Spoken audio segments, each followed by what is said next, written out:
I hear a blood-curdling scream from outside my family home and run outside desperately to investigate what could be the cause, although I knew that scream. It was Charlotte. She couldn't have done something to hurt Charlotte. Was she capable of that? That isn't the Claire I know. Claire is always compassionate, kind and helpful to anyone in need. I saw her researching medical publications about Charlotte's condition once. She wouldn't take her emotions towards me out on a disabled woman, especially not Charlotte, who has always been kind to her. I know I had put our 5th anniversary aside today, but felt it only right to be by Charlotte's side on this very important day. I had gotten her a gift, and I had still planned on celebrating with her afterwards. Just as I descend the hill, I see Charlotte lying on the ground bleeding from her forehead and cowering from Claire, who was trying to put her back into her wheelchair urgently. I can't believe what I'm seeing. Claire must have done this purposely if Charlotte seems to be this afraid of even her touch. I want to believe Claire isn't vengeful or vindictive.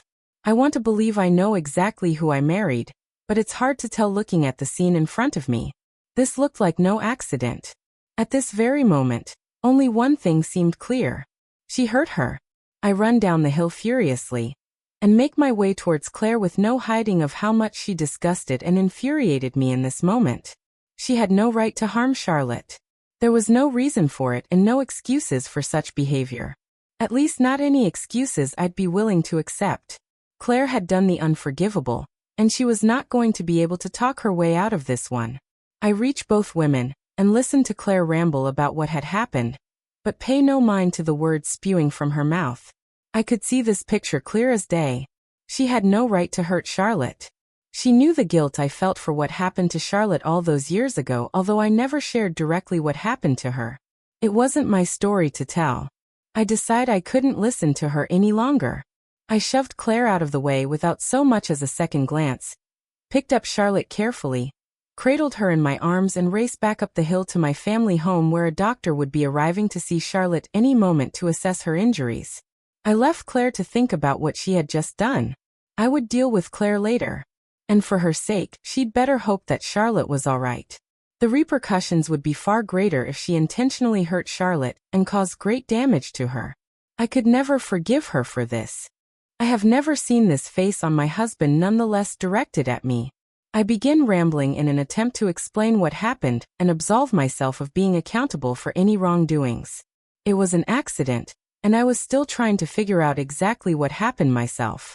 This is not what it seems. Charlotte's wheelchair got stuck at the top of the hill, so I kneeled down to inspect it and felt a push. I tried to run after her, but I wasn't fast enough. I was hoping he would trust me or believe me. I would never do this. I was mistaken. Leonardo pushed me aside, causing me to fall onto the ground without a single glance to see if I was okay, and rushed to Charlotte's side. I covered my stomach and twisted in pain as I felt an intensifying pain. My baby. I look up to as Leo picks up Charlotte and begins to walk away. I struggled hastily rise my feet to go after him. I listened as he called his family's private doctor to meet him at his family's home. In just minutes, the doctor pulled into the driveway, assessed Charlotte, and was able to stop her mild bleed in G. I watched from the foyer as Leonardo stayed glued to Charlotte's side, even holding hand as the doctor touched her wound, and yet he hadn't even spared me a glance. I was ashamed of the stigma that he was choosing her over me. Claire, come here. We need to have a word. Leo's voice was stern. He genuinely thought the worst of me at this moment, even after I proclaimed my innocence. He didn't believe me. Everyone turned their attention to me, including Charlotte, who looked more than amused by my uncomfortable disposition. I shrunk my shoulders, trying to make myself as small as possible. They all blamed me, and they hated me. I follow Leo into the same library where I planned on sharing our growing family with him. I turned to close the door, and before I could even turn to face Leo, I'm bombarded with questions. Have you no morals? Why would you do this? Why would you hurt her? I'll never forget him looking at me in the moment. He was looking at me like I had gone mad. I would never intentionally hurt anyone. I can't believe you would accuse me of doing such a thing. My voice began to sound shaky. I know Leo has always been protective and had felt guilty for what happened to Charlotte, but I was not to blame. If anything, I had always tried to help.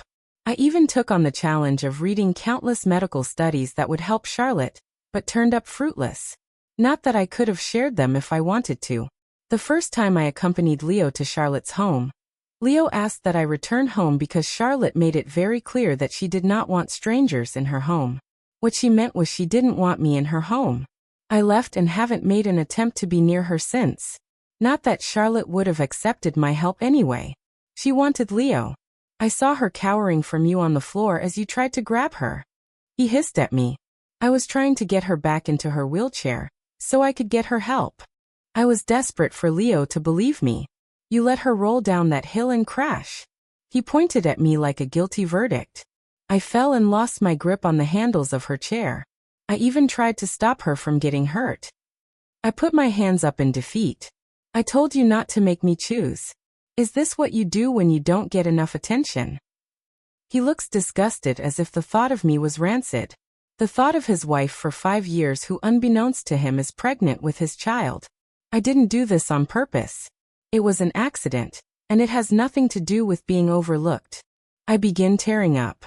This day was important to me, and it was ruined. Not only that, but my husband couldn't even stand to look at me. Leo notices my tears and simply makes for the door, leaving it and me behind him. I leave the room only to Leo carrying Charlotte to his car. The doctor mentions that he suggested Leo take her to the hospital for an X-ray just in case. I look around the room feeling the presence of all eyes on me.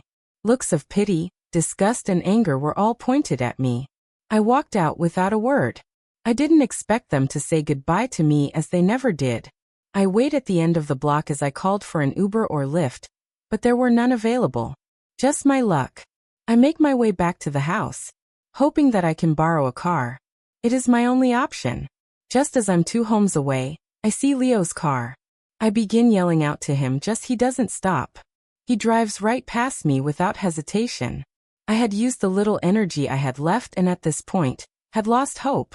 I start to feel an intense pain in my stomach again, and feel myself losing my strength as if it's been drained out of me. Just as I am about to fall, I find a pair of arms wrapped around my waist in an effort to catch me. Did Leo come back? That was the last thought I pondered as it all went black. I sit up frantically. I must have fainted, and that frightened me, but what was even more frightening was where I was.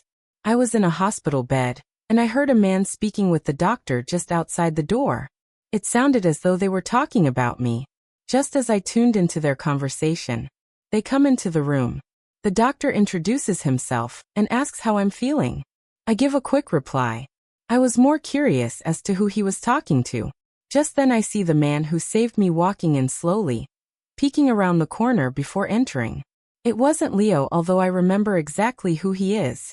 What are you doing here? I should have said thank you or hello, but shock came first. It was Jordan Taylor. We had graduated architectural school together, although I hadn't seen him in many years after he took a job opportunity abroad. He was famous in school for his innovation. Jordan was one of the only people I've ever considered a friend. Hey, I was out walking my dog Boomer when I saw you on the sidewalk. You turned pale, so I ran to help you and brought you here. It's nice to see you, Claire. He says in a gentle smile, as if a smile alone could break me into a billion pieces like glass. Last time I saw you, you were packing your bag and holding a one-way ticket to Europe. When did you come back? I was happy to see him, but confused and shocked that we'd meet again like this. I was always happy for Jordan's success, but I didn't think I'd ever see him back here. The doctor asks if he can examine me once more to make sure I'm okay. You arrived without a moment to spare. He turns to Jordan. Your wife could have miscarried had you not brought her in as quickly as you did. I see Jordan blush. Clearly the doctor was mistaken. I'm sorry, doctor, but this isn't my husband. He's just my friend. I see what looks like disappointment on Jordan's face. He didn't know I was married. Oh, I apologize for assuming. Well then, I would like to add that it's very important you share this with your husband. This could have been serious. Signs of miscarriage during early pregnancy can bring many complications, some life-threatening. Your baby is okay now, but you need to be careful. With that, the doctor wishes his best, gives me his contact information for emergencies, and leaves the room after I thank him for his advice, which I intended to follow religiously. My thoughts drift to Leo and I feel my heart aching. He had abandoned me in a time of need once again. He didn't stop the car, and he was with Charlotte while I sat in the hospital at risk of losing our child. A repetition of before when I had fell in the bathroom and hurt my leg. I had called Leo urgently, but was sent to voicemail as he was with Charlotte. I was alone, so I had to call an ambulance myself, go to the hospital and order an Uber back to our home. He wasn't there then. And he wasn't here now. What would have happened if Jordan hadn't seen me today? Would I have miscarried? Or would I have died? Having made it in time and hearing the doctor say that another moment longer, and I would have lost the baby and potentially life was devastating. It sent a shudder through my entire body. I can take you home. Or call your husband to come get you if you'd like? Leo was with Charlotte and blamed me for everything that had happened today. He would only humiliate me if I asked. He wouldn't come to my rescue like he does for Charlotte. At this moment, I didn't want to love and care for him anymore. It was one-sided, and it was destroying me emotionally, trying to salvage something that will never blossom. Thank you for helping me today, but I don't want to be a bother. I'll just call a taxi to take me home. I say with a small smile. Claire. He trailed off, deciding whatever he was going to say didn't need to be said at this time. Well, I just started my own construction company, and it's home-based, so I'm here permanently. You can call me at any time if there's anything you need. He hands me his business card. It was a beautiful metal dimensional card. He was always thinking outside of the box, and I appreciated everything he's done for me today. He had become so successful in the years since graduation. He built a company and worked on previous projects, whereas I became a housewife. I intended to continue working after marrying Leonardo, but his family imposed, stating it would cause unnecessary rumors and hostility in the company, and Leonardo agreed. I'm happy for your success. You finally found your dream. Thank you. Which company are you working for now? I would love to recruit you, well, more like steal their greatest architectural asset, and hire you in my company. We offer competitive salaries. He was trying to convince me. He'll be more than disappointed to hear my lack of success, and I was already embarrassed. Actually, I'm a full-time housewife now. I'm not actively working in architecture. I give a self-pitying smile. I was disappointed in who I had become, and for the person I became it for. Claire, you were brilliant in school and your skills are astounding. How could you waste your talent? He looks surprised and then places his hand on my shoulder. I'm so sorry. I shouldn't have said that. I don't want to upset you. He cared about my feelings. That was something I hadn't experienced in a long time. It's okay. I go to grab my bag, which Jordan must have brought for me, and look back at Jordan. You're right. I need to go back to work. Wasting my degree is a mistake. I smile at Jordan. He always knew just what to say and when I needed to hear it. Claire. I hear from the doorway behind me. I turn, knowing that voice instantly. It was Leonardo. I see his eyes look into mine, and then settle on Jordan's hand that's still placed on my shoulder. I see an emotion that I hadn't seen in him before: jealousy. I couldn't believe my eyes when I saw Claire on the sidewalk in my neighborhood. I haven't seen or spoken to Claire in over 5 years. Although I did think about her often. I was in the midst of walking up to her to say hello when I see her start to sway. It didn't look good. I run to catch her mid-fall as Boomer, my dog, looks up in his own way of concern. This wasn't good. I rushed back to my house with her in my arms and got us into the car after putting Boomer inside, and sped to the hospital. What was she doing walking alone? Was she going to be okay? What happened to her? I hasted through every question as I rushed Claire to the hospital and carried her in. I went to get her bag, which I had left in the car, as they strolled her into a room, and returned to her side. Leaving Claire like this wasn't an option. I waited while the doctor assessed her, and I spoke to him, ensuring her safety. I think he only shared her health information thinking I was her husband. I always liked Claire, and I had this immense love for her throughout college, although I never thought to tell her. Fear of losing her entirely was enough for me to keep those feelings to myself. So, I kept my feelings for her a secret. I walked back into the room with the doctor to find Claire is already awake. The doctor told me she was pregnant. I would have known if I had at least reached out from time to time while I was away. But I probably would have never been ready to hear that she got married. That hurt. I hoped he was good enough for her, but since he was nowhere to be found when she was clearly not well, I had my doubts. Claire deserved the world. She tells me she's now a housewife. I expected to hear something far greater for her. She doesn't deserve to be diminished to a housewife. She is worth more. To me, she was always brilliant. I bask in the glory of the Claire I knew coming back to light as she proclaimed her plan of re-entry into the architectural world. She was oblivious as to how time stopped when she smiled at me. She was the only woman who was able to do that. As I sat there giving her a reassuring smile, I couldn't help but wonder how different things could have been had I told her my feelings for her all those years ago. Would it have changed anything? Would I have Claire by my side? Or was I destined to be the friend who was secretly and hopelessly in love with her? I catch myself before I dive too deep. Claire was married now. Not only that, she had a child on the way. It didn't matter what I felt. She had other priorities and obligations, and I couldn't interfere. So I just continued to bask in this moment. Only the moment ended when the man I presumed to be Claire's husband appeared. After seeing him in the doorway, I noticed almost immediately the cold stare he gave her rather than the concern he should have for his wife and child, and the way his eyes raged when he'd seen my hand placed on her shoulder. I don't believe I was mistaken in assuming it's her husband. This was him. The man who I now know does not deserve her. I remember the first day Claire walked into my office. Her eyes were undeniably familiar. I knew I had seen them before. For a secretary, she had an extreme-level professionalism which led me to forget about where I knew her from and focus on work. We worked well together. She was always in sync. One day, I received one of the many calls from my parents urging me to get married. I had every intention of marrying one day, but it wasn't a priority, and having constant reminders was tiring. By the end of that conversation, I was spent and a migraine had already begun to surface. I had multiple girlfriends before and our relationships were always great in the beginning. That is until Charlotte would intervene. I was always available to Charlotte with no exceptions, and that was intolerable for each one of them. None of them could accept the amount of attention I dedicate to her or the relationship I had with her. One of my exes went so far as to label Charlotte a homewrecker, and each one of them requested that I stay away from her. I despised that Charlotte lost her ability to walk, and I was aware that she would ask for attention with every intention of causing a rift in my relationships. But I was also understanding, seeing that she was afraid of my relationships causing distance between her and I. It was too much to bear for any of my relationships. None could withstand the dedication they longed for being given to someone else, and a breakup followed each time. This happened so often that I had developed a way of avoiding relationships altogether. Then there was Claire. After the call, Claire happened to walk into my office and I blurted out, "Claire, go on a date with me."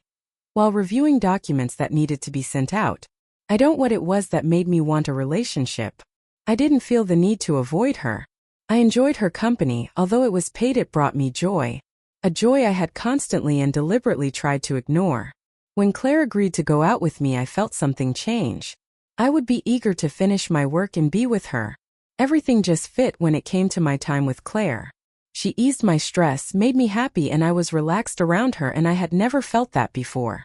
In the last 5 years, the entirety of our marriage, Claire has been a phenomenal wife. She was understanding of my situation and care for Charlotte. Until today. Why did you do this? Why would you purposely hurt Charlotte? It was an accident. That was part of her rambled response. I can still remember the way her eyes looked as she begged me to believe her. The red tear-blotched eyes as she denied what she had done. That conversation had ended once I left the room and Claire to hurry Charlotte to the hospital. After taking the time to get Charlotte situated in the car safely, I sped to the hospital with not another thought on my mind nor care to. Leo, I don't think Claire meant to hurt me. We were having a bit of heated discussion at that moment, but I don't remember it being on purpose. Charlotte said this from hospital bed where she lay with a pale face. The doctor said temporary memory loss isn't uncommon with a head injury, but he also said her injuries don't indicate that being a symptom. Don't worry, I will deal with her. Making a promise I'd have no choice but to uphold to somehow. You just need to get some rest. Claire was firm on this matter, proclaiming coincidence and innocence. How was I going to solve or handle this problem? I had to figure it out. I promised Charlotte I would. I left Charlotte's room and ward and walked the neighboring wards just to breathe. I walked endless corridors until I stopped at one with a familiar shadow. Is that Claire? I watched for a moment and it was Claire. She was pale and looked ill. Was she injured too? I remember shoving her out of the way as I went to assist Charlotte. Did I shove her too hard? Did I hurt her? I decide to check on her. Entering the room, I see a man sitting at her bedside, chatting with my wife happily, smiling at her with his hand on her shoulder. Claire.